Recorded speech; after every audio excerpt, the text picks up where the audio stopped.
हाँ तो बच्चों, पिछली क्लास में अपन ने एक तो थेल्स प्रमेय का रिवीजन कल की क्लास में कर लिया था। फिर थेल्स प्रमेय का विलोम पढ़ लिया। जो थेल्स प्रमेय है उसी का विलोम है, वो दोनों काम आती है सवालों में। फिर इसके अलावा कल की क्लास में अपन ने एक्सरसाइज 6.1 वो भी कंप्लीट कर ली, छोटी सी थी। जिन्होंने पिछली क्लास नहीं देखी, डिस्क्रिप्शन में लिंक है, वहां जाके देख ले, ठीक है। अब इधर सुनो, आज अपन पढ़ेंगे, देखो इस अध्याय के लिए उदाहरण नंबर 1 है जो पहला ही आ रहा है। इधर सुनो, अपन वैसे बोल सकते हैं कि 6.2 के लिए बोल सकते हैं इसको ना। उदाहरण नंबर फर्स्ट, देखो पहला ही आ रहा है। क्या कह रहा है, सीधे सीधे उदाहरण है। यदि कोई रेखा एक त्रिभुज एबीसी की भुजाओं AB और AC को क्रमशः D और E पर प्रतिच्छेद करे तथा भुजा BC के समांतर हो तो सिद्ध कीजिए AD upon AB equal to AE upon AC होगा। देखो ऐसे पढ़ने में कुछ समझ में नहीं आया होगा, बाकी इधर देखो कि क्या कह रहा है वो, कि एक त्रिभुज क्या है। शुरुआत से देखो, यदि कोई रेखा एक त्रिभुज ABC, तो ये लो बना लो ABC, ठीक है। ABC की भुजाओं AB व AC को क्रमशः D और E पर प्रतिच्छेद करे। कोई रेखा है जो इनको AB को तो कहां पर, D पर, और AC को कहां पर, E पर प्रतिच्छेद करे तथा भुजा BC के समांतर हो। मतलब ये वाली भुजा किसके समांतर है, BC के समांतर हो। तो सिद्ध कीजिए, अपन को दिया है त्रिभुज ABC में जो क्या है DE समांतर है किसके, BC। किसी के दिक्कत, ये तो बात दी हुई है कि ABC त्रिभुज में ये दिया हुआ है। तो सिद्ध क्या करना है अपन को, सिद्ध करना है। सिद्ध क्या करना है, सिद्ध करना है, देखो उसने कहा कि AD अपॉन क्या है, AB, AD अपॉन AB, और इसके इक्वल में सिद्ध करना है AE अपॉन AC, ये सिद्ध करना है। तो फिर इधर सुनो, क्या सीधा सा सवाल है तो कर लोगे क्या, कहाँ कर लेंगे सर, पहला ही सवाल है, आप इसको तो पूरा बता दो हमें। तो इधर सुनो, अपन ने थेल्स प्रमेय पढ़ी, चूंकि DE समांतर है BC, क्या है ये, दिया है, ऐसा दिया है ना। अगर ये दिया है कि किसी त्रिभुज में, थेल्स प्रमेय थी क्या, किसी त्रिभुज में किसी एक भुजा के समांतर अगर कोई अन्य भुजा खींच दे तो वो खींची गई समांतर भुजा अन्य दो भुजाओं को समान अनुपात में क्या कर देती है, विभाजित कर देती है। इसका मतलब BC के समांतर D है, इसका मतलब मैं AD बटा क्या लिख सकता हूं, BD लिख सकता हूं क्या। और थेल्स प्रमेय के अनुसार AD बटा क्या लिख सकता हूं, BD, और उधर के अनुसार बोले तो AE बटा CE लिख सकता हूं क्या। कहीं से लिख सकता हूं ये, थेल्स प्रमेय से, और यही कारण है इसका। अच्छा CE, अल्लाह, तो CE लिख दिया, ठीक है। यहां तक किसी की दिक्कत, ये थी थेल्स दे रखा था समांतर, और थेल्स प्रमेय आपने अगर घर पे जाके करी है, कल मैंने करवाया, इस पर ध्यान दिया, तो अगर ये समांतर दे रही तो इसके अपॉन में ये, इसके अपॉन में ये लिख सकते हैं। आ जाइए बात समझ में। चलो इधर सुनो, अगर ये कर सकते हैं तो जो अपन को लाना है क्या वो दिख रहा है क्या, अगर ऐसा दिख जाता तो ये सीधा ऐसा ही हो जाता, परंतु नहीं दिख रहा होगा। तो AD तो मिल गया अपन को, क्या नहीं मिला, AB, परंतु यहाँ पर AD मिल गया, एक्स्ट्रा क्या है, BD, एक्स्ट्रा BD है ना। और अपन को मैंने कहा था जब थेल्स प्रमेय करवाई थी कि दोनों तरफ एक एक जोड़ना, एक एक जब आपने जोड़ा था तो वहां पे आपने देखा था जो नीचे वाला था ना वो तो बच गया था लास्ट में, और एक पूरी भुजा आ गई थी। और अब भी अपन को बचाना है क्या, AD को, इधर से बचाना किसको है, AE को। तो अगर ये AE और AD ऊपर ही रहे, मैंने यही एक एक जोड़ दिया तो ये तो खत्म हो जाएंगे। तो इनको बचाना है तो क्या करें, इनको उल्टा कर दे, BD को कहां पहुंचा दे, ऊपर, और AD को कहां पहुंचा दे, नीचे। अगर ये काम इधर कर रहे हो तो ये काम उधर भी करना पड़ेगा। तो इधर भी CE तो कहां गया, ऊपर, और AE कहां गया, नीचे। यहाँ तक किसी की दिक्कत, इसी चीज को ये लिख सकते हैं ना, बस क्या क्या है, ऊंधा पांद्रा कर दिया, पैर ऊपर और मुंह नीचे कर दिया। आगे बात समझ में। अब क्या कर सकते हैं, दोनों पक्षों में एक एक, दोनों पक्षों में पक्षों में ए जोड़ने पर। आ जाएगी बात समझ में। तो ये B D upon A D में भी क्या जोड़ा, ए। ये ऊंधा पांद्रा क्यों किया, याद है ना, क्योंकि अपन को एडी को बचाना है। एडी कब बचता है, देखो एडी लाना है और एडी को बचाना है। एडी कब बचेगा, जब एडी नीचे होगा। तो नीचे लाए, फिर एक जोड़ा, और इधर ही सीई में सी अपॉन ए में +1 कर दो। जैसे आपने +1 किया तो इधर देखो यहाँ पे बी डी सॉरी एलसीएम क्या आ जाएगा, एडी। इधर तो एडी एलसीएम आ जाएगा।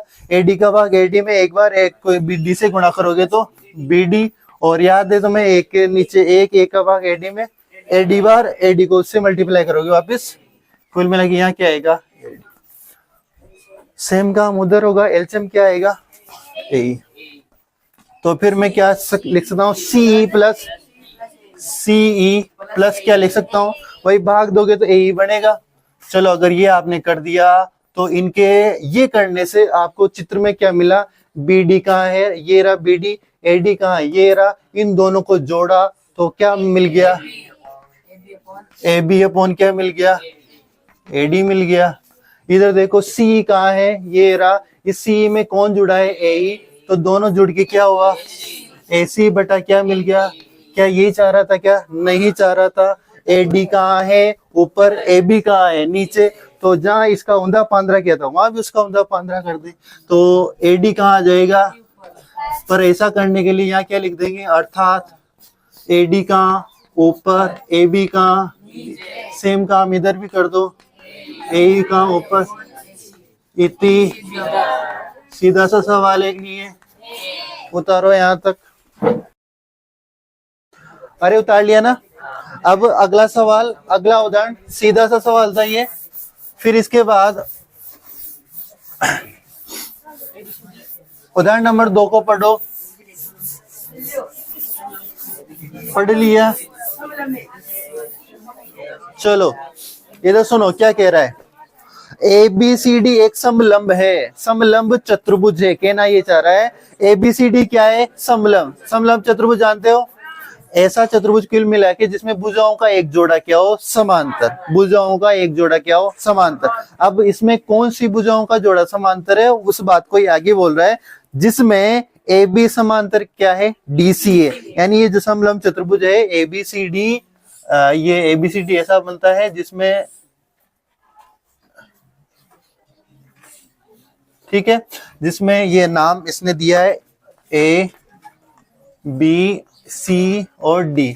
समांतर भुजाओं का जो जोड़ा है ए बी समांतर क्या है, डी सी है। आगे क्या बोला, असमांतर भुजाएं, यानी एक भुजाओं का जोड़ा तो समांतर क्या, असमांतर भुजाएं, मतलब ये वाली और ये वाली भुजा। असमांतर भुजाओं एडी और बीसी पर क्रमशः बिंदु ई और एफ है। इन भुजाओं पर ई व एफ इस प्रकार बिंदु है, इस प्रकार स्थित है कि ई एफ भुजा ए बी के समांतर है। यानी ये जो ई एफ भुजा है ये किसके समांतर है, ए बी के।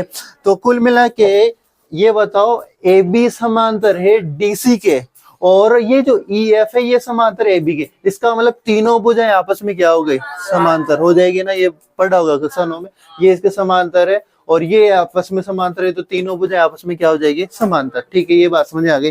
फिर आगे क्या कह रहा है, तो दर्शाइए, दैट मीन्स ज्ञात करना है ए अपॉन ईडी, ए अपॉन ईडी, ए अपॉन ईडी ये वाला, यानी इसके बटा में ये वाला, और इसके साथ आपको लाना है बी एफ इधर वाला टुकड़ा, इसके बटा में लाना है आपको सी एफ या एफ सी। आ जाइए बात समझ में। तो इधर सुनो कैसे करेंगे, चलो इधर सुनो। दिया उदाहरण नंबर कौन सा है, रही है 2। दिया है, क्या दिया है, ए बी सी डी एक समलंब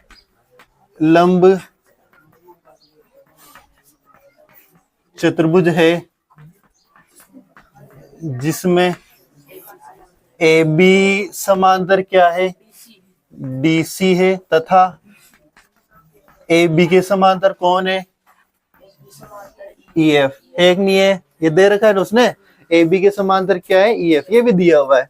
आपको फिर क्या करना है, ज्ञात करना है। इस बार सिद्ध करना शब्द नहीं दिया उसने, दर्शाइए, तो ज्ञात करना शब्द लिखेंगे, ज्ञात करना। ज्ञात करना है ए ई अपॉन के दे रखा ई डी, यही करना है। और उधर से बी एफ अपॉन में लाना है आपको एफ सी, ये ज्ञात करना है। अब इधर सुनो, अपन थेल्स में पढ़ रहे हैं, थेल्स में पढ़ रहे हैं, त्रिभुज पढ़ रहे हैं। क्या इसमें कहीं पे त्रिभुज नजर आ रहा है क्या, नहीं आ रहा। तो त्रिभुज लाने के लिए क्या करना पड़ेगा, रचना। तो इसमें क्या करेंगे, रचना, रचना करेंगे। अब रचना क्या होगी, इधर सुनो, बिंदु ए को किससे मिलाया, सी से मिलाया। बिंदु ए को किससे मिलाया, सी से मिलाया, जो ई एफ रेखाखंड को बिंदु जी पर काटता है। क्या करेंगे, यहाँ क्या लिखेंगे, बिंदु ए को बिंदु सी से मिलाया, जो रेखाखंड ई एफ को जी पर काटता है, जी पर काटता है। आगे बात सुनिए। अब आप ये बताओ मेरे को, अब आपको दो त्रिभुज नजर आ गए होंगे। एक तो कौन सा, ए डी सी नजर आ गया ना। और एक अगर एक और त्रिभुज देखें तो इधर सुनो, ए सी बी, आ गया बात समझ में। चलो इधर सुनो, हल, हल। चूंकि ए बी समांतर है किसके, डीसी के,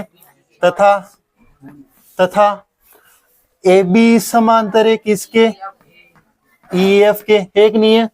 अतः ए बी समांतर हो जाएगी डीसी के, और डीसी समांतर किसके हो जाएगी, ई एफ के। तीनों भुजाएं आपस में समांतर हो जाएगी यहां से। तो अब जो आपको दो त्रिभुज नजर आ रहे हैं, जो मैंने अभी नाम बोले थे, कौन से, ए डी सी। तो अब त्रिभुज ए डी सी में आ जाइए बात समझ में। एडीसी में, अब ये सुनो, एडीसी, बस इधर वाले को छोड़ दो, बस आप इसको देखो जिसको मैं बताना चाह रहा हूं। ये इस प्रकार है, यहाँ पे डी लिखा हुआ है, यहाँ सी लिखा हुआ है, यहाँ ए लिखा हुआ है, और यहाँ पे एक भुजा खींची हुई है, ठीक है। यहाँ पे बिंदु ई लिखा हुआ है, यहाँ बिंदु जी लिखा हुआ है, लिख रहा है। ये बताओ डीसी समांतर नहीं है क्या इस ईजी के, है, त्रिभुज है। अब किसी त्रिभुज में इसके समान दो भुजाएं समांतर है, तो ये भुजाएं आपस में अपॉन में होती कि नहीं होती, वही थेल्स प्रमेय। तो मैंने वही त्रिभुज लिया, एडीसी में डीसी समांतर है किसके, ईजी के, एक नहीं है, ईजी के, एक नहीं है। अगर ऐसा है तो फिर मैं ए ई क्या लिख सकता हूं, ए ई बटा कौन सा, एडी, ईडी। इसके बटा में इधर क्या लिख सकता हूं, एजी बटा जीसी, एजी बटा जीसी, समीकरण नंबर 1। आ जाइए बात समझ में। यहां तक किसी की दिक्कत है क्या, क्या किया मैंने और ऐसा क्यों लिखा मैंने, कारण क्या लिख सकते हो, थेल्स प्रमेय। यहाँ तक किसी की दिक्कत। इधर सुनो भाई, त्रिभुज कौन सा लिया है, इधर वाला। इधर वाले में ये वाली भुजा इसके समांतर, तो इसके अपॉन में ये, और इस वाले के अपॉन में ये, लिख सकता हो ना। यहाँ तक किसी की दिक्कत नहीं। चलो इधर सुनो, आगे अपन इसको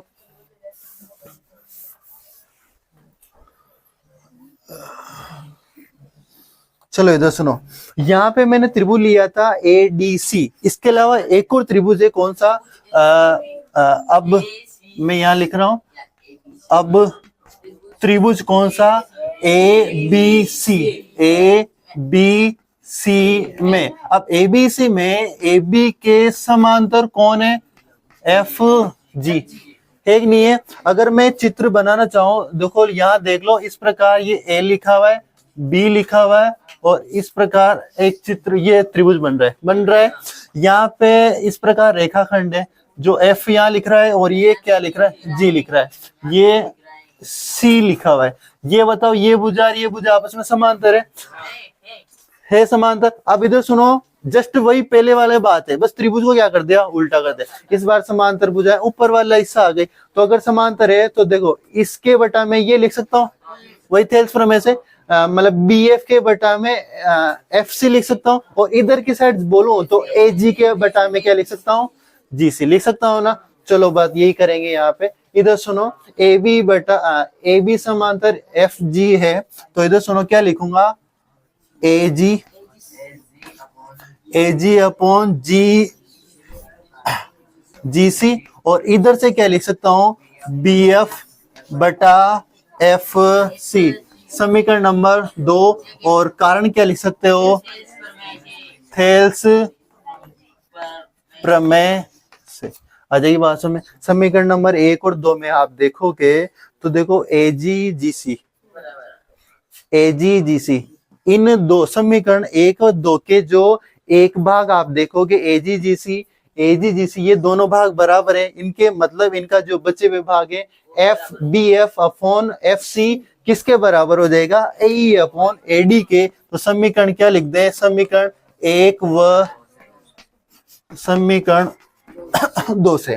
तो कौन कौन से भाग बराबर हुए, ए ई बटा ई डी, ठीक है, और उधर से B F upon F C, क्या ये लाना था क्या, A upon E D F B F upon F C. तो यहाँ इतनी सी दम नहीं लिखेंगे क्योंकि इधर क्या था, ज्ञात करना, ठीक है। चलो यहाँ तक उतारो आंसर, ठीक है, उतारो, उतार ले यहाँ तक। अब एक बार ये देख लो, इसमें दोनों जो सवाल किए ना अपन ने, इनमें क्या है, थेल्स प्रमेय काम आई है। अब आ रहा है उदाहरण नंबर 3, इसको पढ़ो, देखिए क्या कह रहा है, जिसमें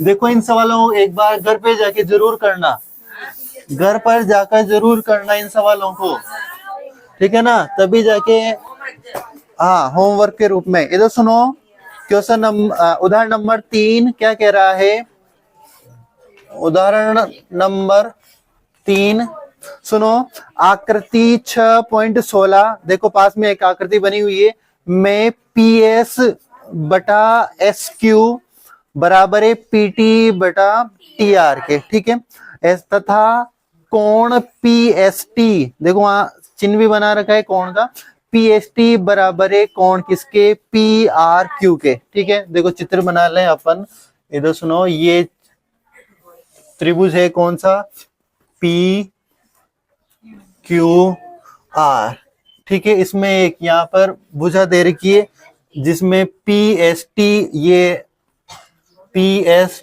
टी ये वाला कोण, और एक कोण बराबर है P Q R, P R Q, ये कोण आपस में बराबर है। तो सिद्ध कीजिए कि त्रिभुज पी क्यू आर एक समद्विबाहु त्रिभुज है। अपन को ये सिद्ध करना है कि जो दिया हुआ त्रिभुज है, ये त्रिभुज एक क्या है, समद्विबाहु त्रिभुज। समद्विबाहु त्रिभुज सिद्ध करने का मतलब है अपन को इस त्रिभुज की कोई सी दो भुजाएं क्या कर लानी है, बराबर लानी। इसका मतलब पी क्यू के बराबर अपन को क्या लेना है, पी आर, पी क्यू के बराबर क्या लाना है, पी आर लाना है, ठीक है। आ जाएगी बात समझ में। अब इधर सुनो कैसे करेंगे, दिया है क्या दिया है, त्रिभुज पी क्यू आर में आपको पी एस बटा एस क्यू दिया हुआ है, क्या पी एस बटा एस क्यू, पी टी बटा क्या दिया है, टी आर दिया है ना, ये दिया है। इसके अलावा कुछ और दिया है क्या, तथा कोण कौन सा, पी एस टी बराबर दिया है पी आर क्यू के। दोनों कोण बराबर दिए, कौन से दो कोण, ये वाला कोण और ये वाला कोण आपको बराबर दिया है। सिद्ध करना सब लिखा है तो अपन लिख दें सिद्ध करना है। सिद्ध क्या करना है, सिद्ध ये करना है कि त्रिभुज पी क्यू आर एक समद्विबाहु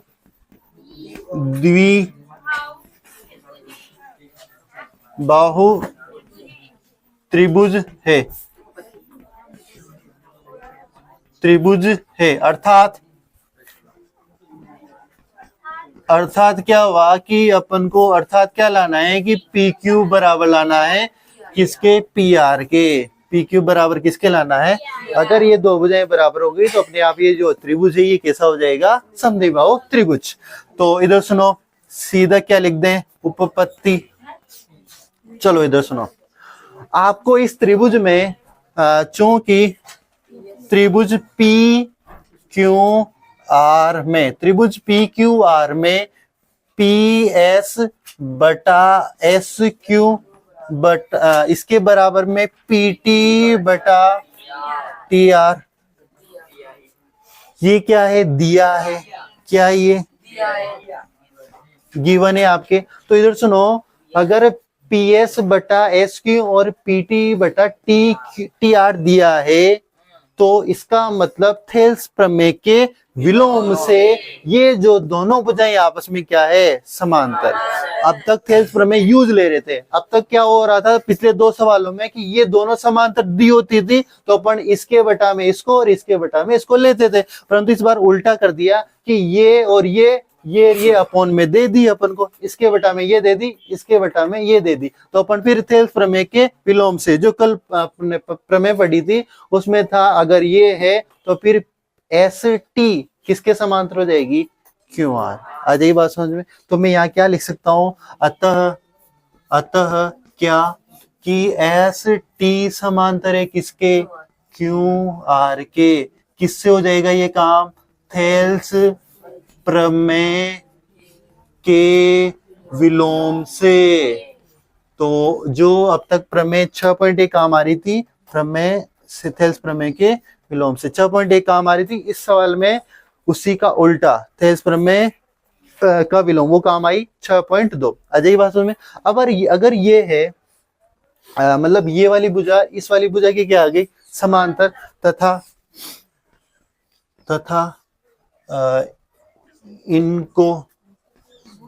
इनको मतलब ये इसके समांतर है, इनको ए पी क्यू तिर्यक रेखा काटती है, ठीक है। तथा इनको पी क्यू तिर्यक रेखा, देखो ये दोनों समांतर है तो पी क्यू एक तिर्यक रेखा इनको क्या कर रही है? काट रही है। तो ये बताओ मेरे को, मैं कौन लिख रहा हूँ? नाम लिख रहा हूँ। आप देखें ये कौन, ये क्या रियल में बराबर होंगे? बराबर होंगे तो कौन से कौन है? मैं लिख रहा हूँ पी एस टी के बराबर होगा कौन सा? P Q R. समीकरण नंबर 1, मैंने कौन से दो कोण बराबर किए? पी एस टी, यानी इस कोण के बराबर किया है पी क्यू आर। ये दोनों कोण कौन से होते हैं? जब दो भुजाएं समांतर होती है तो ये वाला कोण और ये वाला कोण, कौन से कोण बराबर? कौन से कोण बराबर है बच्चों? संगत कोण। तो कौन से कोण हुए ये? संगत कोण। संगत कोण क्या हो गए? बराबर। अजय बात समझ में। कौन से दो कोण? ये वाला कोण और ये वाला कोण आपस में क्या हो गए? बराबर। क्यों? क्योंकि ये दो भुजाएं समांतर हो गई, इनको ये पी क्यू तिर्यक रेखा काट रही है, तो ये वाला कोण और ये वाला कोण क्या हो गए? बराबर। क्यों बराबर हुए? संगत कोण बराबर होते हैं। अजय बात समझ में यहाँ तक। चलो इधर सुनो, अगर संगत कोण बराबर हो गए, इसको मैंने समीकरण नंबर 1 दे दिया और आपको दिया हुआ में क्या दिया है? कोण पी एस टी के बराबर क्या दिया है? कोण पी आर क्यू दिया है। क्या समीकरण नंबर 2? क्या समीकरण 1 और 2 में आप कंपैरिजन कर सकते हो? समीकरण 1 व समीकरण 2 से। समीकरण 1 में देखो, 1 में क्या है? पी एस टी और समीकरण 2 में भी क्या है? P S T. दोनों कोण बराबर आ रहे हैं ना यहाँ। तो इनके जो राइट पार्ट है, कोण पी क्यू आर किसके बराबर हो जाएगा? पी क्यू आर किसके बराबर हो जाएगा? कोण पी आर क्यू के। अब ये चित्र में देख लें कि क्या चीजें बराबर है? पी क्यू आर मतलब ये वाला कोण किसके बराबर हो गया? पी आर क्यू के। यानी ये वाला कोण किसके बराबर हो गया? इसके। यानी ये वाला कोण और ये वाला कोण आपस में बराबर हो गया। तो कक्षाओं में आपने पढ़ा था किसी त्रिभुज की अगर दो बराबर कोण है तो उनकी सम्मुख भुजाएं भी क्या होती है? बराबर। चूंकि त्रिभुज में बराबर कोणों की सम्मुख भुजाएं बराबर बराबर होती है। आ जाएगी बात समझ में। तो चूंकि त्रिभुज में बराबर कोण होगी, सम्मुख भुजाएं क्या होती है, बराबर। दैट मीन्स अर्थात पी क्यू बराबर किसकी आ जाएगी, यानी ये और ये कोण बराबर है तो इनकी सम्मुख भुजाएं पी क्यू पी आर, और इधर से क्या पी क्यू, तो पी क्यू व पी आर क्या हो गई, बराबर। अतः त्रिभुज पी क्यू आर एक समद्वि बाहु त्रिभुज है। इसी इति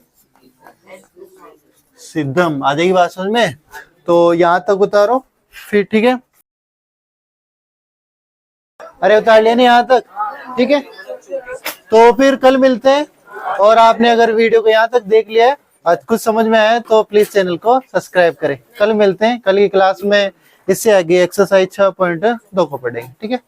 उसके सवाल करते हैं फिर।